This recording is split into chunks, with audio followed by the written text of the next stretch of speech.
Hey guys, so I want to talk about Christians drinking alcohol. This is actually a topic that I've been wrestling with myself, mainly because I'm not exactly against others drinking alcohol, but because of my previous addiction with alcohol and the trouble it caused me, I'm against consuming alcohol for myself. And so I really wanted to have a better understanding of what God's word says about drinking. The verse I'm going to be focusing on for this problem topic is 1 Timothy 5:23.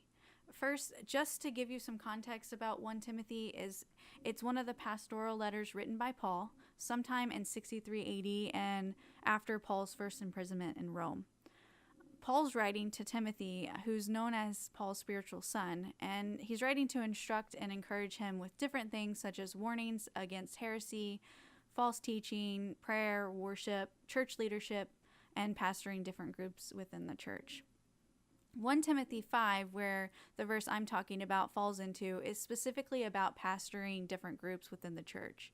It goes into great detail about how to handle the elders versus those that are younger, as well as older widows and younger widows. Though at the end of this passage, Paul reminds Timothy to keep himself pure and to not fall into sin. But right after this verse, Paul instructs Timothy to drink wine. Here's what 1 Timothy 5:23 says.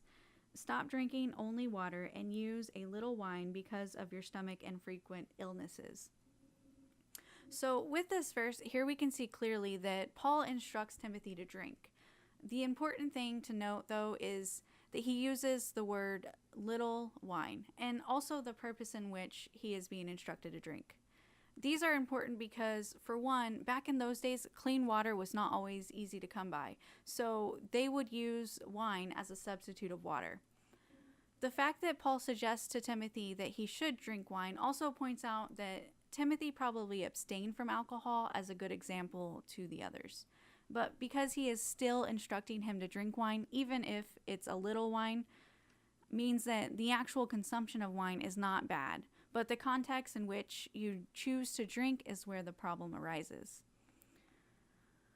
A lot of the debate around this topic takes us to a verse in Romans. Now, Romans was written in 56 to 57 AD, which would have been before the letter sent to Timothy. The verse I'm going to look at in Romans 14:21, a lot of the people argue that this verse actually enforces the idea that Christians shouldn't drink alcohol. Here's what it says. It's better not to eat meat or drink wine or to do anything else that would cause your brother or sister to fall. First, reading this, I can see how someone would get the idea that Christians shouldn't drink, but that's not what this verse is saying.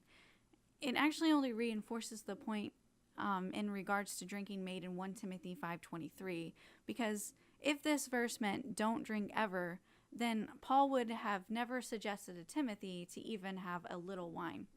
Second, the context of Romans 14 is speaking about judging other believers and the debate between the old law that the Jews held for consuming things that were unclean.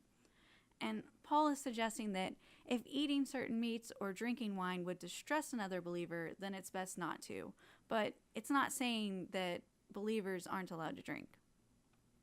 However, the Bible is very clear on one thing about drinking, and that's it's not okay to get drunk. We can find this argument in many places in the Bible, but I'm going to look in 1 Peter 4. Peter's writing to believers in times of suffering and persecution, and he's encouraging them to keep in their holiness and not to live a life of their past. Peter specifically speaks negatively on the topic of drinking when he says, "For you have spent enough time in the past doing what pagans choose to do, living in debauchery, lust, drunkenness, orgies, carousing, and detestable idolatry." He calls this reckless and wild living. Not only is this about being drunk, but it also associates it with partying. But clearly, Christians shouldn't become drunk. We also see this in Ephesians 5:15 through 18. Do not get drunk on wine, which leads to debauchery. Instead, be filled with the Spirit.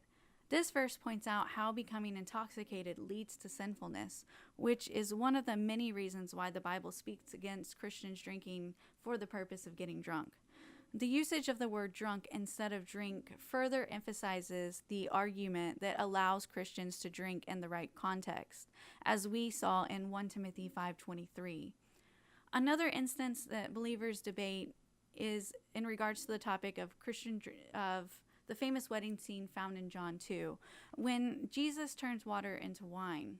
This passage we find out that they're running out of wine at the wedding.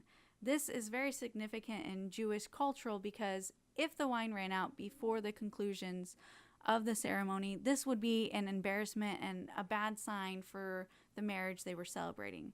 Though the question remains, why would Jesus turn water into wine if drinking was a sin?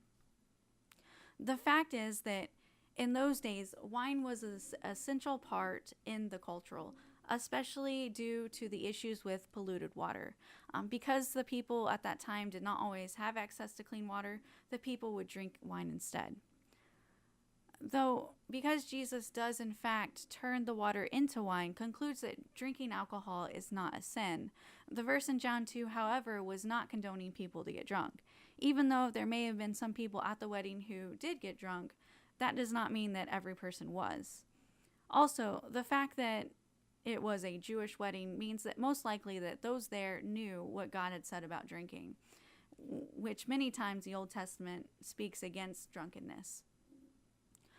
Though the Bible never states that Christians as a whole shouldn't drink, there are instances where the Bible does instruct specific people or a group of people to not drink, such as John the Baptist, who was a descendant of the family of Aaron, in which God commanded not to drink wine when entering the temple. And this was because of his two sons, Nadab and Abihu. They had entered the temple and offered an unauthorized fire. The sin's unknown here, but while under the influence, and they were killed by the fire. But again, this is not a direct command to all believers. It's just to those individuals and the generations that would come from that family line. So with that said, yes, there are some people who should never drink, and I would be included in that list due to my problems with alcohol in the past. But the Bible doesn't tell Christians not to drink alcohol. It's just clear that drinking can become sinful if drank in excess. And it's also important to keep in mind the motives behind the drinking, as they also matter a great deal.